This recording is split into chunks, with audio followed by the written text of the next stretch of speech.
day 16, the floor is going to be lava.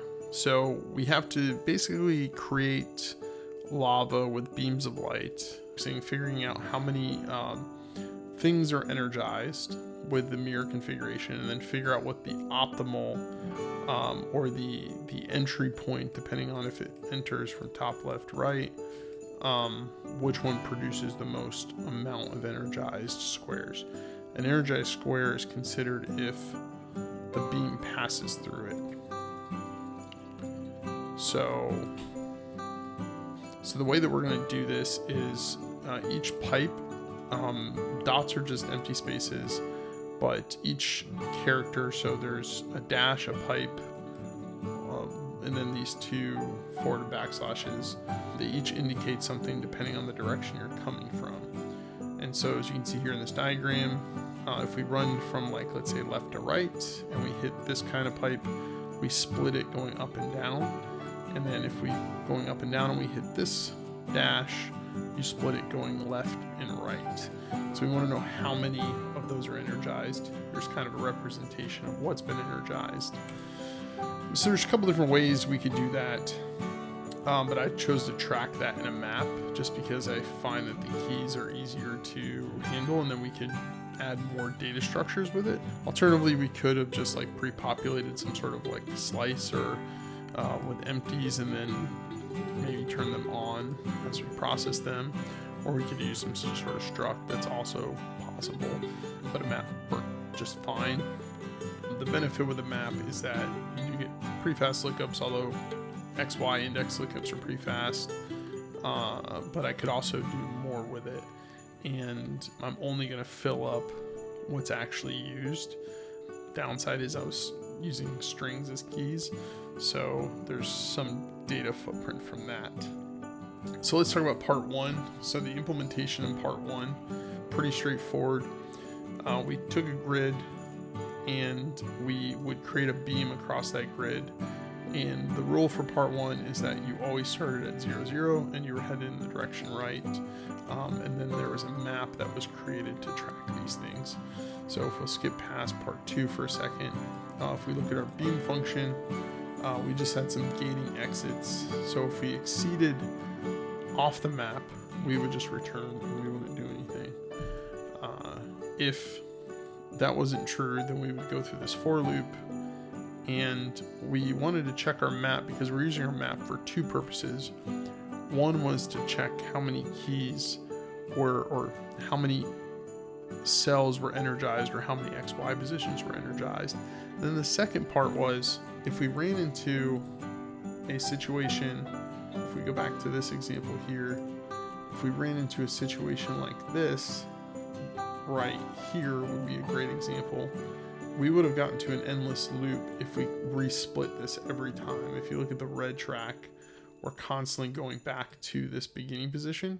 So we wanted to mark that we split that previously, so that once we split it once, we knew we didn't have to split it again. So that's what that implementation was for. But if it's not set, then we're going to set it false.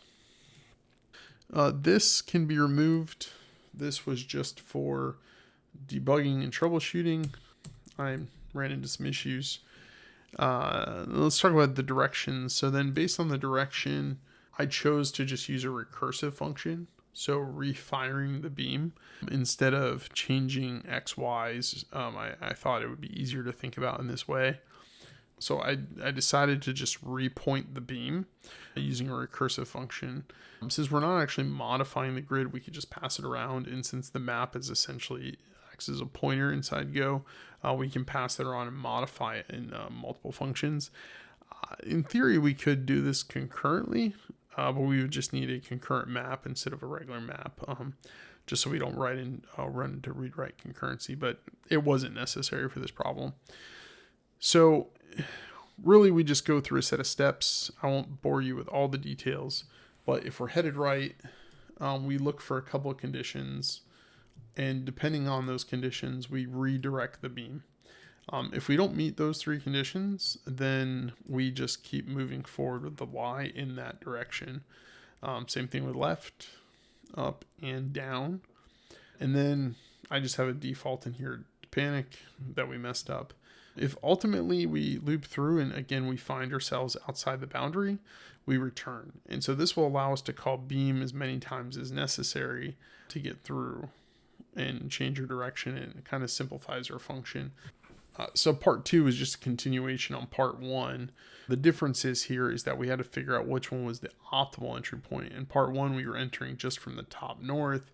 In part 2, we had to try all of the different, all the top, left, right, and bottom entries. And depending on which side we enter from, you're headed in the opposite direction. So the way I handled that for part 2 was just simply iterating through and incrementing the row in the 0th position, and then we would grab the score each time. The right side, the same thing, up and down. I actually messed up on the down because it was moving right, but apparently my direction was above, and then simply getting the score of energized. And in my case, I think it only changed by, we can actually look, changed by 302 or 202 was the difference in the score. So that's pretty much it for the approach. The mistake I made was getting hung up on, in part 1, in the beams, I was projecting the split into the future as opposed to setting it in each one. That's all I have for today.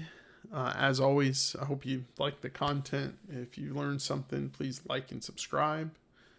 Hit that like button, and I'll see you next time. Over and out.